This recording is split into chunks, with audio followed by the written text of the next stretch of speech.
Hello नमस्ते, कैसे हैं आप लोग। स्वागत है आपका मेरे यूट्यूब चैनल में। चलिए फटाफट एक बार देखते हैं बिटकॉइन में क्या हो सकता है। बिटकॉइन में मैंने कैसे ट्रेड प्लान किया था एंड बिटकॉइन हमारे फेवर में आया था, but still I couldn't make money. And ऐसा क्यों हुआ, आइए उस बारे में बात करते हैं। ठीक है, क्योंकि आपको इन सब चीज़ों से काफ़ी कुछ सीखने मिलेगा। हो सकता है आपके साथ भी ये सारी चीज़ें होती हों, बट आपको लगता है कि आपने फिर कोई गलती तो नहीं कर दी, मार्केट गया आपके फेवर में बट स्टिल आपने पैसे नहीं बनाए। तो चीज़ें ऐसी होती है। मैं आपको एक चीज़ बताता हूँ, अगर मैं 10 ट्रेड लेता हूँ ना, तो उसमें से 5 प्रॉफिटेबल हो सकते हैं, 5 लॉसेस हो सकते हैं। And in in in in 5 losses में से क्या होता है, हो सकता है कोई 2 ट्रेड होगा जो मेरे फेवर में गया बट स्टिल मुझे लॉसेस मिले एंड मुझे कोई ट्रेड नहीं मिला। मेरा एनालिसिस सही हो सकता है, बट मैं इतने बड़े बड़े स्टॉप लॉसेस नहीं देता। मैं 2-2 हज़ार पॉइंट के स्टॉप लॉसेस नहीं देता। मैं सिर्फ 200 पॉइंट का स्टॉप लॉस देता हूँ एंड मार्केट अगर मेरे फेवर में गया देन इट्स फाइन। मैं 2 से 3 री एंट्री प्लान करता हूँ एक दिन में। And if it goes in my favour then ठीक है, अगर नहीं जाता है देन फिर हम इसे छोड़ देते हैं। एंड मैं 2 से 3 दिन का टाइम देता हूँ मार्केट को। जैसे मैं आपको बताता हूँ किस तरीके से मैंने इसे प्लान किया था। आपको इस चीज़ों से काफ़ी कुछ सीखने मिलेगा, क्योंकि प्रॉफिटेबल एनालिसिस जितना कुछ नहीं सिखाता है ना, उससे ज़्यादा सिखाता है एक बहुत ही ज़्यादा चॉपी इन्वायरमेंट एंड जहाँ पे आपको बहुत ज़्यादा स्ट्रगल करना पड़ा। ठीक है, क्योंकि यही सारी चीज़ें हैं जो आपकी कॉन्फिडेंस को बढ़ाएगा आगे जाके। यहाँ पे जब मार्केट था तो मैं एक्सपेक्ट कर रहा था कि मार्केट नीचे आए एंड देन जब ब्रेक करेगा तो एक डब्ल्यू पैटर्न बहुत अच्छा मिलेगा जो मार्केट को हमें 84 तक लेके जा सकता है। फर्स्ट ऑफ ऑल मेरा ये एक्सपेक्टेशन था। ठीक है, आज से 5 दिन पहले मेरा ये एक्सपेक्टेशन था कि मार्केट 84 तक जा सकता। आप ध्यान से समझना, एक ट्रेडर किस तरीके से अपने एनालिसिस को धीरे धीरे मार्केट के साथ सिंक में रह के चेंज करता है। क्योंकि मुझे नहीं पता, अभी ये सारे कैंडल्स आपको जरूर दिख रहे हैं, बट जब मैं मार्केट यहाँ पे देख रहा था मैं सोचा इतना बड़ा मूव है, थोड़ा रिट्रेस करेगा, एटलीस्ट मैं यहाँ तक का सोच रहा था रिट्रेसमेंट। एंड देन जब ब्रेक करेगा बहुत अच्छा डब्ल्यू पैटर्न दिखेगा तो मार्केट जा सकता है। अब देखो क्या हुआ, यहाँ पे मार्केट ने रिट्रेस नहीं किया। तो फिर मैंने ये मैंने ट्रेड लिया ही नहीं। क्यों मैंने नहीं लिया, देखो। अब आप बहुत लोग बोलोगे हो सकता था ये 85 तक चला जाए, आई डोंट केयर, मुझे नहीं फर्क पड़ता। क्योंकि मैंने जैसा सोचा था, मैंने जैसा फिक्सराइज किया मार्केट को, उस तरीके का ट्रेड बना ही नहीं। तो मार्केट यहीं से घूम गया। फिर मैं बोला नहीं, मुझे नहीं लेना, क्योंकि ये मेरे हिसाब से नहीं जा रहा मार्केट। फिर मार्केट ने इसका ब्रेकआउट दिया, ब्रेकआउट फेल हुआ, और एक ब्रेकआउट दिया एंड अगेन एक टाइम ब्रेकआउट फेल हो गया। जब इस तरीके का सिनेरियो बना तो मुझे लगा मार्केट एक फ्लो में आ जाएगा, इसके नीचे कम से कम आ जाएगा एंड देन जब हो सकता है मार्केट एक रेंज बना दे। ठीक है, मेरा ये एक्सपेक्टेशन था, मैंने शॉर्ट किया। आप समझ रहे हो, यहाँ पे मैं लॉन्ग के बारे में सोच रहा था। जब मार्केट में मुझे समझ आ गया कि नहीं, लॉन्ग की अपॉर्चुनिटीज ठीक नहीं दिख रही है, मैं यहाँ पे शॉर्ट करना ज्यादा प्रेफर करूंगा, क्योंकि मुझे प्राइस एक्शन उसी तरीके से दिख रहा है। ठीक है, देखो इसका कोई प्योर लॉजिक नहीं है, it's just experience. Pure experience है ये। ठीक है, आपको धीरे धीरे समझ आ जाएगा जब आप 1000, 2000, 5000 ट्रेड्स ले चुके होंगे। मैं आपको बताता हूँ, बिटकॉइन मैंने 6 महीने पहले स्टार्ट किया ना, मेरे अकाउंट में, मेरे एक्सनेस के अकाउंट में 1000 ट्रेड हो चुके हैं। क्या मैंने 1000 ट्रेड मतलब सारे ट्रेड्स मैंने ले लिए 6 महीने में? नहीं, इट्स नॉट लाइक दैट। मैंने 1000 में से 200 ट्रेड्स मेरे खुद के होंगे, बाकी 700 ट्रेड एक्सपेरिमेंट के होंगे। एंड एक्सपेरिमेंट वाले ट्रेड्स पे मैंने बहुत कम क्वांटिटी ली। जैसे अगर मैंने यहाँ पे एक लॉट लूंगा तो एक्सपेरिमेंट वाले पे मैं 0.11 लॉट लूंगा। तो समझ रहे हो, चीजें इस तरीके से होती हैं। आपको एक्सपेरिमेंट करते रहना पड़ता है, और मैं बहुत ज्यादा एक्सपेरिमेंट करता हूँ। अगर इतनी बड़ी बड़ी कंपनीज जो R&D करती, रिसर्च एंड डेवलपमेंट, उस पर ज्यादा पैसे खर्च करती है, क्योंकि जब तक आप एक्सपेरिमेंट नहीं करोगे तब तक नई चीजें समझ नहीं आएगी। ठीक है, एनीवेज, तो फिर मैंने यहाँ पे प्लान किया, मार्केट आया, प्रॉफिट दिखाया, रिवर्स कर गया, आई डेंट गेट एनीथिंग, मैं कॉस्ट टू कॉस्ट निकल गया। यहाँ पे कोई लॉसेस भी नहीं हुआ था। ये मैं 9 तारीख की बात कर रहा हूँ। अब हम आते हैं 10 तारीख। 10 तारीख की सुबह मैंने देखा एक बहुत ही अच्छा एम पैटर्न बन गया है। ठीक है, चाहता तो मैं यहाँ पर री एंट्री कर सकता था, बट मेरा आंखें बहुत ज्यादा ट्रेंड है इस एम पैटर्न के ऊपर। तो मैंने इसको इतना सीरियसली नहीं लिया, मैंने यहाँ पे ट्रेड प्लान किया। ठीक है, मैंने 10 तारीख को यहाँ पे ट्रेड प्लान किया एंड मेरे यहाँ पे 3 स्टॉप लॉसेस हिट हो गए दिन के। मैंने दिन बंद कर दिया। अब आपको मैं एक चीज और बताता हूँ, जब मार्केट इसके नीचे निकला तो मैंने और एक स्टॉप लॉस दिया यहाँ पे कि चलो हो सकता है मार्केट एक फ्लो में आ जाए। देन यहाँ पे 4 स्टॉप लॉस देने के बाद मैंने दिन को बंद किया। ठीक है, ओके। अब ये जोन जब इतना ज्यादा प्रॉब्लम क्रिएट करने लगा तो मैंने बोला ठीक है, चलो कोई बात नहीं, अब हम फाइनल एक जोन पे आ जाते, क्योंकि यहाँ से मार्केट ने एक सपोर्ट लेके गया था। चांसेस है कि यार मार्केट यहाँ पे 2-3 बार टच कर चुका है, इसको ब्रेक करेगा तो एक फ्लो में मार्केट आ जाएगा। ठीक है, सुबह 8-9 बजे मैंने यहाँ पे एंट्री ली, एक भी स्टॉप लॉस नहीं किया, मार्केट स्ट्रेट फेवर में आ गया, अराउंड 1500 पॉइंट के फेवर में आ गया। मेरा टारगेट ये है। ये टारगेट क्यों है, क्योंकि ये 0.6 लेवल है एंड आई वॉज एक्सपेक्टिंग कि हो सकता है ये आ जाएगा। ठीक है, इसने मुझे यहाँ पे कॉस्ट टू कॉस्ट एग्जिट किया। अब मैं आपको एक चीज़ बताता हूँ, बहुत बार मार्केट करता है कि कॉस्ट टू कॉस्ट एग्जिट करके एक बार फ्री फ्लो में वापस से आता है। मैंने यहाँ पे फिर से एक एंट्री प्लान करी, एक बार फिर स्टॉप लॉस गया मेरा, सेकंड टाइम मैंने फिर प्लान किया, कॉस्ट टू कॉस्ट एग्जिट हुआ, थर्ड टाइम मैंने फिर प्लान किया, ये मेरा यहाँ वापस स्टॉप लॉस गया। तो आज का दिन भी मेरा खत्म। तो अब आप देख रहे हो, मैंने उस दिन 4 स्टॉप लॉस दिए, अब मैंने 3 स्टॉप लॉस दिए, कम से कम 7 स्टॉप लॉस हो गया। ब्रोकरेज मिला के 10 मान लो, मतलब मैंने यहाँ पे मिनिमम नहीं नहीं करके भी 2000 पॉइंट का मैंने लॉसेस कर दिया है। क्वांटिटी जो भी हो डजेंट मैटर, क्वांटिटी मेरी कम ही थी क्योंकि I was not very much sure, क्योंकि जो मेरा बेस्ट ट्रेड्स जो आ रहे हैं ना, ये अभी नहीं है, ये थोड़े टाइम बाद है। ये आपको कम से कम, मैं मार्च का वेट कर रहा हूँ, मार्च में एक बहुत अच्छा फॉल मिलने वाला है फर्स्ट वीक के बाद। एंड फरवरी में मैं एक ट्रेड एक्सपेक्ट कर रहा हूँ अभी, और थोड़ा सा 15-17 तारीख तक ये इसी तरीके से कंसोलिडेट करते रहे, एंड यहाँ से एक ट्रेड मिलेगा जो हमें लेके जाएगा स्ट्रेट 74,000 तक। सो 66 के आसपास मैं ट्रेड प्लान कर रहा हूँ which will take us to 74। तो यहाँ पे 8,000 10,000 पॉइंट का कुछ ट्रेड है, जो इसमें से मैं कम से कम 4 से 5,000 पॉइंट कैप्चर करूंगा, एंड यहाँ पे मैं बहुत एग्रेसिव जाऊंगा। ठीक है, ये मेरा प्लानिंग है। क्यों है मैं आपको बताता हूँ, जैसे पिछले क्रैश के ऊपर है, मैं आपको दिखाता हूँ वो चीज पहले, बट पहले ऑफ द टॉपिक नहीं जाते हैं, यहाँ पे डिस्कस करते हैं कि क्या सीन हो रखा है। ठीक है, तो मैंने यहाँ पे टोटल 2,000 पॉइंट का स्टॉप लॉस किया, क्वांटिटी जो भी है आई डोंट केयर, आप भूल जाओ क्वांटिटी को, आप प्रॉफिट्स लॉस सारे भूल जाओ, मैं आपको सीरियसली यहाँ पे स्टॉप लॉस बता रहा हूँ अपना। ठीक है, स्टॉप लॉस मैंने यहाँ पे 2,000 पॉइंट का दे दिया। अब मैं इस प्लान को हाथ नहीं लगाऊंगा, सिंपल। मेरा ऐसा होता, देखो मैंने सोचा नहीं था कि 2000 पॉइंट का स्टॉप लॉस हो जाएगा, बट अगेन मार्केट मेरे फेवर में आया, बट मुझे कुछ नहीं मिला। सो देयर आर डेज कि आप प्रॉफिटेबल बन सकते थे, but you can not time the market perfectly, right. मैं आप किसी भी स्विंग पे जा रहे हो, वॉलेटिलिटी, यहाँ पे जा रहा हूँ वॉलेटिलिटी, यहाँ पे जाऊंगा वॉलेटिलिटी, तो इस वॉलेटिलिटी में आप फंस जाओगे, एंड देयर आर टाइम्स जब ऐसा होता है, एंड मुझे कोई दिक्कत नहीं है, मैं रेडी हूँ, क्योंकि ये 2000 पॉइंट देने के बाद भी मुझे ज्यादा कुछ फर्क नहीं पड़ा। क्यों मालूम है? क्योंकि मुझे मालूम है 8,000 पॉइंट मेरा वेट कर रहा है।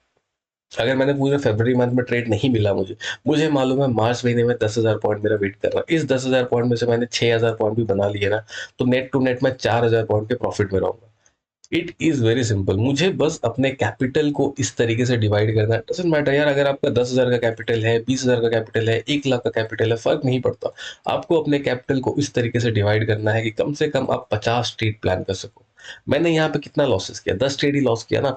एंड ये 50 trade is a very aggressive, हाँ मैं आपको बता रहा हूँ, ये काफी एग्रेसिव हो जाता है जब आप अपने ट्रेड में से 50 ट्रेड प्लान करो। अगर आप एटलीस्ट 100 ट्रेड्स प्लान करोगे ना, तो आपका एक स्टॉप लॉस होगा 1%। 1% अ डे होता है। अगर आप 50 ट्रेड प्लान करते हो तो थोड़ा सा वो एग्रेसिव वे में जाता है, बट मुझे कुछ ज्यादा फर्क नहीं पड़ता, क्योंकि मुझे मालूम है मैं 50 ट्रेड प्लान कर चुका हूँ, एंड 50 ट्रेड्स के स्टॉप लॉस मेरे पास अलग से मेरे अकाउंट में पड़े हैं। मैं चाहूँ तो और एक 50 ट्रेड अफोर्ड कर सकता हूँ। So I come with around 200 stop losses in my mind, but जो कैपिटल इन्फ्यूज होता है मेरे ट्रेडिंग अकाउंट में, वो सिर्फ 50 ट्रेड का ही होता है। एंड मैं आपको और एक चीज बताता हूँ, 50 ट्रेड्स मेरे वॉलेट में होते हैं, मैं सिर्फ और सिर्फ 10 ट्रेड का स्टॉप लॉस ही डालता हूँ मेरे कैपिटल में, पहले ये 10 ट्रेड तो खत्म हो।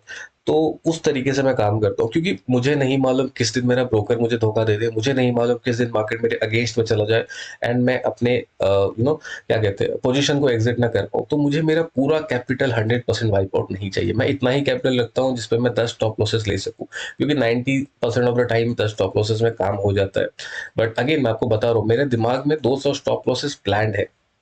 मैं आपको बताता हूँ, अगर मैं 2,000 रुपए का स्टॉप लॉस अगर मैं देता हूँ, तो 2 लाख रुपए का कैपिटल मैं लेके आया हूँ मार्केट में। एंड मैं आपको चीज बताता हूँ यार, capital is very important in the market. मुझे लगता था कि नहीं नहीं है, बट टू बी ऑनेस्ट, अगर आप स्किल भी सीख लो ना, अगर आपके पास कैपिटल इतना नहीं है कि आप 100-200 ट्रेड्स प्लान कर सको, then it's a very deadly game. You can manage with it, but you are playing a very deadly game. आप आओ, एटलीस्ट आओ 10 स्टॉप लॉसेस का लेके, एंड बी प्लान कि कम से कम 30-40 स्टॉप लॉसेस आप दे सकते हो, एंड रिस्क रिवॉर्ड इतना बड़ा रखो कि एक ही बार प्रॉफिट इतना हो जाए कि आपके पास कम से कम 50 स्टॉप लॉस लेने के पैसे हो जाए। ठीक है, एंड रेस्ट तो अलग है, तो 50 + 30 स्टॉप लॉस, आपको 70-80 स्टॉप लॉस लेने के पैसे हो जाए, एंड बी श्योर कि आपने जो बनाया है उसमें से बहुत ज्यादा लॉसेस नहीं होने दो। क्योंकि जब आप कम कैपिटल लेके आते हो ना, एक अच्छे प्रॉफिट के बाद, या तो आप मार्केट में ट्रेड मत करो फॉर द नेक्स्ट 10 डेज, या अगर आप ट्रेड करने वाले हो, देन प्लीज अपने स्टॉप लॉसेस को इतना रिस्पेक्ट करो कि ठीक है यार, 2 स्टॉप लॉस हो गए, मैं दिन बंद करूंगा। थोड़ा और कंजर्वेटिव चले जाओ, क्योंकि पैसे बचाना बहुत इंपॉर्टेंट है, पैसे खत्म हो गए तो फिर कुछ नहीं कर पाओगे। ठीक है, तो अच्छा अब एक बार बात करते हैं कि मैं क्यों मार्केट में क्या एक्सपेक्टेशन रख रहा हूँ। पिछले क्रैश पे हम लोग आते हैं, पिछला crash is very important. Okay, आपको समझ आ रहा होगा मार्केट इस तरीके से फॉल हुआ, कंसोलिडेट हुआ, फॉल हुआ, एंड ये 2 महीने का कंसोलिडेशन है, देन उसके बाद अनदर फॉल, एंड यहाँ पे 3 हफ्ते का कंसोलिडेशन है, and then another fall, and this was like 6 महीने का कंसोलिडेशन, फिर उसके बाद मार्केट ऊपर गया। एग्जैक्टली सेम चीज अभी यहाँ पे हमें देखने मिल रही है, एग्जैक्ट सेम, मतलब कुछ भी डिफरेंस नहीं है। मार्केट फॉल करता है, कंसोलिडेट करता है, देन अनदर टाइम फॉल करता है। देखो पिक्चर परफेक्ट तो ऑफकोर्स आपको नहीं समझ आएगा ना, आपको थोड़ा सा दिमाग लगाना पड़ेगा। यहाँ पे इनिशियल फॉल ज्यादा था, यहाँ पे इनिशियल फॉल कम है, यहाँ पे कंसोलिडेशन है 3-4 कैंडल्स का, यहाँ पे भी कंसोलिडेशन है 3-4 कैंडल्स का, देन उसके बाद एग्रेसिव फॉल है। देन यहाँ पे एग्रेसिव फॉल नहीं आया जितना एग्रेसिव फॉल यहाँ पे आया। तो चीजों पिक्चर परफेक्ट नहीं होगी, बट आपको सेंटीमेंट समझना पड़ेगा कि मार्केट में किस तरीके की सेंटीमेंट्स की मैं बात कर रहा हूँ। यहाँ पे सेम कंसोलिडेशन है 2 महीने का, यहाँ पे भी सेम कंसोलिडेशन है 2 महीने का, देन उसके बाद एग्रेसिव फॉल, एंड आप सेम तरीके से देख सकते हो एग्रेसिव फॉल ही यहाँ पे आया है। ओके, अच्छा मैं क्यों कह रहा हूँ एग्जैक्टली ये प्रिंट हो सकता है सेम चीजें, क्योंकि आइए वो बात करते हैं। एक अच्छा कैंडल क्लोज हुआ, एक अच्छा कैंडल क्लोज हुआ, देन उसके बाद एक कैंडल थोड़ा सा विग बना के इस तरीके से क्लोजिंग देता है, सेम विग बना के क्लोजिंग दे रहा है। उसके बाद आप देख सकते हो सेम तरीके का जो कैंडल है उसी तरीके का कैंडल यहाँ पे भी बन रहा है। हो सकता है चांसेस आर वेरी हाई थोड़ा सा क्लोजिंग हमें ऊपर मिले, एंड देन अगले हफ्ता I am not expecting so much, next हफ्ता आई एम एक्सपेक्टिंग ये मार्केट ओपन होके थोड़ा सा ऊपर जाए। बट आप देख रहे हो इसने इसका हाई ब्रेक नहीं किया, सो इसीलिए मैं बोल रहा हूँ आपको कि मैं 76 ब्रेक होते हुए नहीं देख रहा हूँ। मैक्स टू मैक्स अगर मैं कुछ देख पा रहा हूँ देन इट इज 74 और 73, उसके ऊपर मैं मार्केट को नहीं देख रहा हूँ, to be honest. And then the this week was very aggressive selling 2 week के लिए। तो मैं सेम चीज अभी प्लान कर रहा हूँ, क्योंकि 90% ऑफ द टाइम ऑफकोर्स चीजें सेम ही हो रही है, तो यहाँ पे भी आई थिंक सेम चीजें ही होने वाली है, क्योंकि बहुत ज्यादा चांसेस है उस चीज का। अच्छा आपको मैं एक चीज और दिखाता हूँ, ये देखो ये एक सपोर्ट है ना, जहां पे इस मार्केट ने कंसोलिडेट किया, अब सेम चीज यहाँ पे प्रिंट हो रहा है, इस सपोर्ट के पास, इस सपोर्ट के पास मार्केट कंसोलिडेट कर रहा है। तो सेम चीजें ही प्रिंट हो रही है। अगर हम ये सपोर्ट भी लेके चले ना, उसके नीचे मार्केट है, यहाँ पे भी वही हुआ था, ये सपोर्ट लेके चलो इसके नीचे मार्केट है। तो थोड़ा सा दिमाग खोल के देखो, चीजें काफी इजी है। एंड अनदर टाइम मैं आपको एक प्लान बताता हूँ अभी क्या कर सकते हैं ट्रेड में। अभी मैं बिल्कुल भी इंटरेस्टेड नहीं हूँ to be honest in this market. Market इस तरीके से हॉवर कर रहा है, कोई बात नहीं, मेरे ख्याल से रेंज अब मार्केट का बन चुका है, I guess this is the range. अगर ये यहाँ से स्विंग बना के पलट जाता है then I will consider this is a range, ठीक है। अगर एक चीज मैं आपको बताता हूँ, मैं एक ही कंडीशन पे यहाँ पे लूंगा, अगर ये ग्रीन कैंडल बना देता, अगर रात के अंदर ये इसको ग्रीन कैंडल बना देता है then I am very aggressive till the target of 74। Other than that मैं और ज्यादा इंटरेस्टेड नहीं हूँ, बहुत ज्यादा हो गया। एंड गोल्ड तो मैं ट्रेड नहीं कर रहा हूँ, बट अगर अगेन आपको गोल्ड के बारे में बात करना है तो हम लोग कर सकते हैं। जस्ट अ सेकेंड, या किधर गया gold, gold gold, I think this is the gold, yup this is the gold.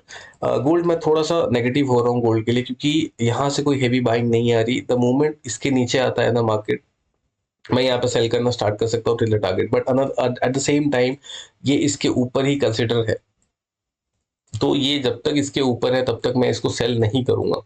The moment ये इसके नीचे आने लग जाता है मैं सेल करने के लिए 100% रेडी हूँ, बट टिल देन मार्केट काफी बुलिश है यार, मतलब चीजें काफी अच्छी है मार्केट में। एंड अगर 3 डे टाइम फ्रेम हम देखेंगे तो यहाँ पे एक एम पैटर्न बनते हुए दिख रहा है। अगर गलती से ये एम पैटर्न बनता है then the fall is going to be very brutal, आपको यहाँ तक 3700 तक दिख सकता है।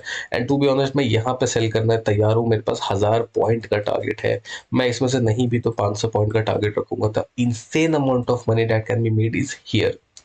ये मेरा पोजिशनल ट्रेड है, एंड आजकल ना मैं सिर्फ पोजिशनल ट्रेड पे ही फोकस कर रहा हूँ, क्योंकि स्ट्रैटेजी बेस्ड ट्रेडिंग में ना दिक्कत क्या है, आप 4 रुपए बनाओगे बट आप 3 रुपए फिर लॉसेस करोगे, फिर जाके 5 से 6 रुपए बनेंगे। सो कंटिन्यूसली हैमर करना पड़ता है। बट अगर आप जहाँ पे पोजिशनल ट्रेड करने आते हो देन आप वहाँ पे 10 रुपए लूज करोगे, but at the same time आप 100 से 200 रुपीज प्रॉफिट करोगे, तो काफी अच्छा बैलेंस रह जाता है उन चीजों में, एंड चीजें काफी इजी लगने लगती है।